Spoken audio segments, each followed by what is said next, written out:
After the mid-progress review, we then allow you to continue with the rest of your project. At the completion of the project, we would then ask that you present your product and your journey. Okay, why don't we read out the requirements first? Okay, so 20 minutes, including testing and Q&A. Then we have to start with a sales speech to introduce our product and what's so great about it.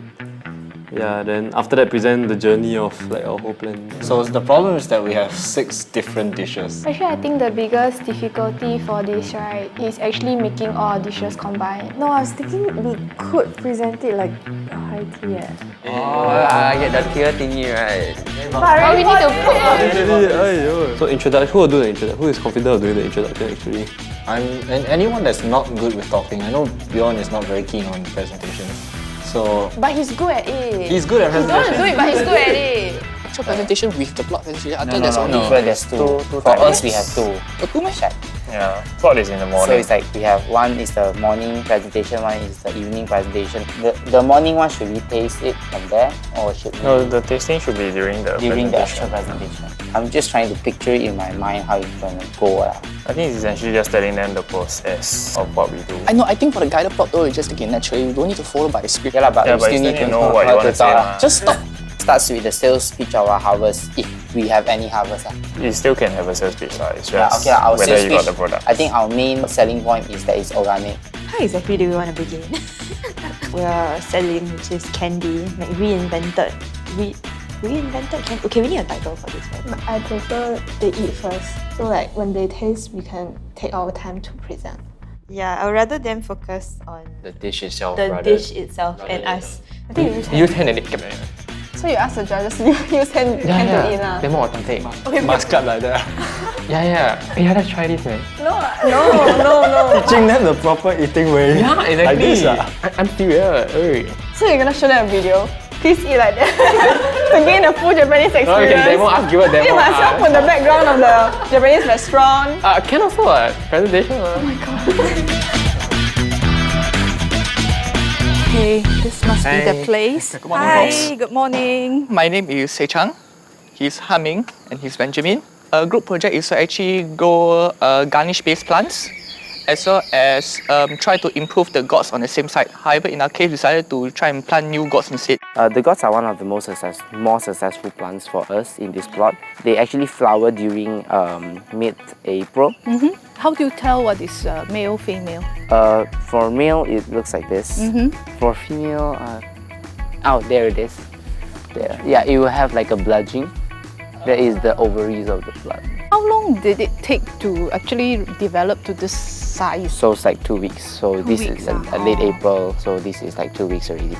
So as you can see, these two and that one are the marigold plants. Okay. And we realized that the marigold seedlings are very delicate when they were young. We found that the younger ones were very prone to excessive water damage, maybe broken stems. And also because of the very young marigold plants, we had to push the main plant back. And we realized that the ones that went into the pot directly did significantly worse than the ones in the pot.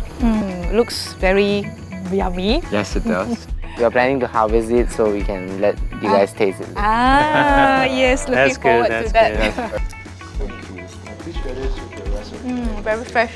Yeah, we just harvested very this this morning. Now you know it's very difficult to be a farmer, right? Yeah, I can clearly see that you have been putting quite a lot of more efforts in the later stage.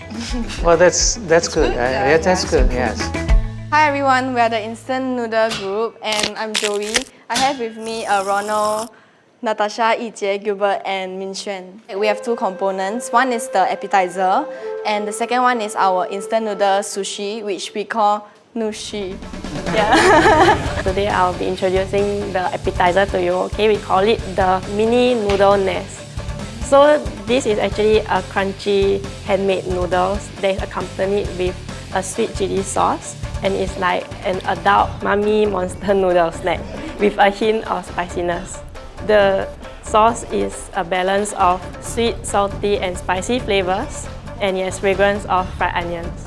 Okay, so the next course is the jewel on the ocean. So it's a slightly more elaborate dish. Okay, so what you can do is actually to use the syringe and squeeze the lemon juice all over the entire dish. Okay, so this actually symbolizes the freshness of the prawn caught in the sea.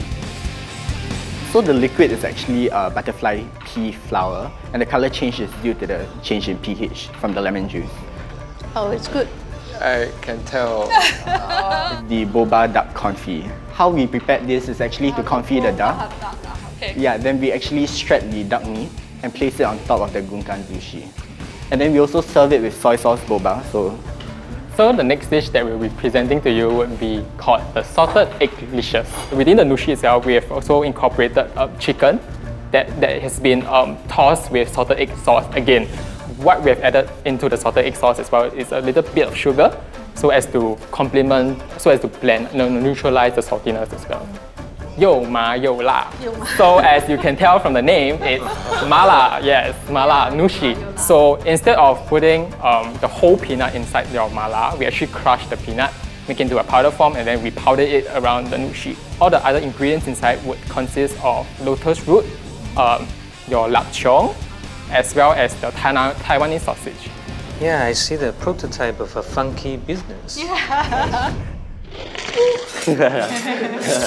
Okay, getting to where we are right now, presenting to all of you today, has been something I never believed was possible.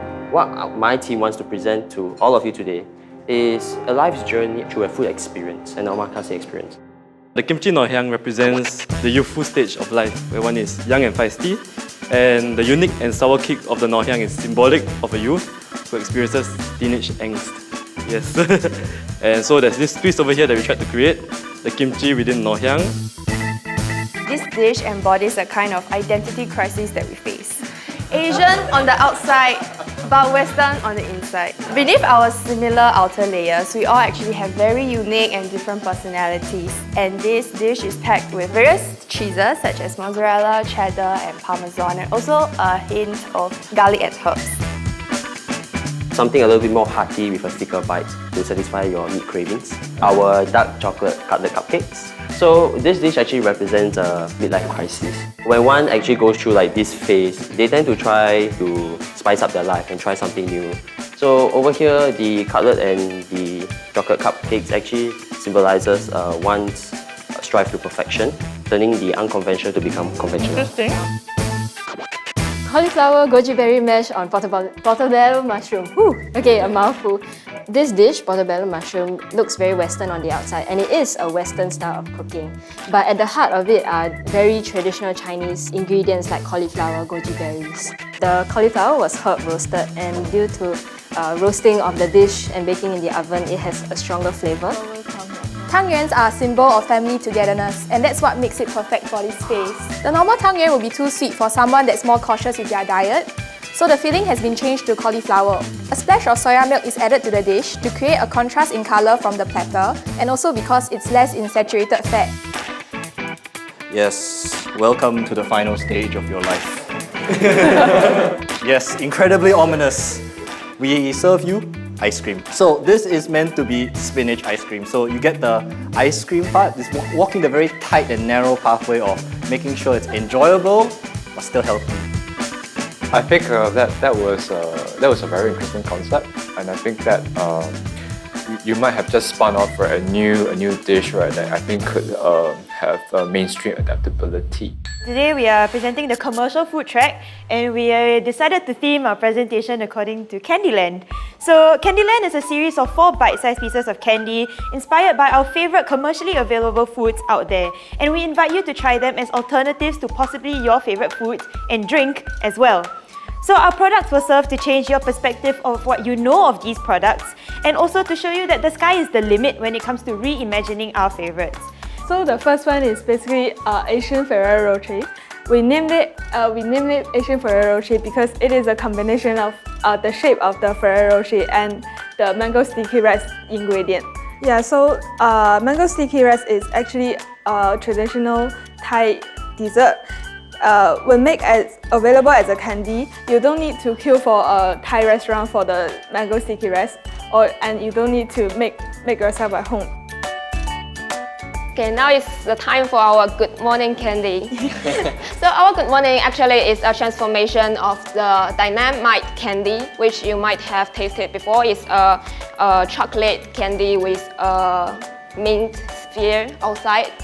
But we actually made quite a few changes so that it will have a different flavor and also texture compared to this candy. We actually add some fruit element inside it, like you can taste the fruit peels and also the lemon curd inside, so it can taste more refreshing.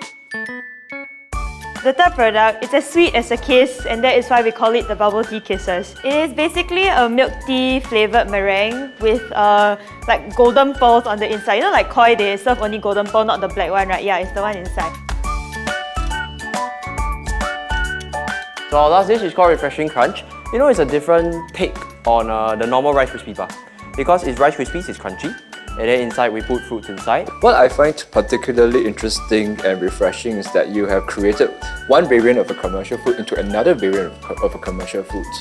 Desserts aside, I thought that was a very good idea. In the next episode, they will conclude and give thoughts about their journey.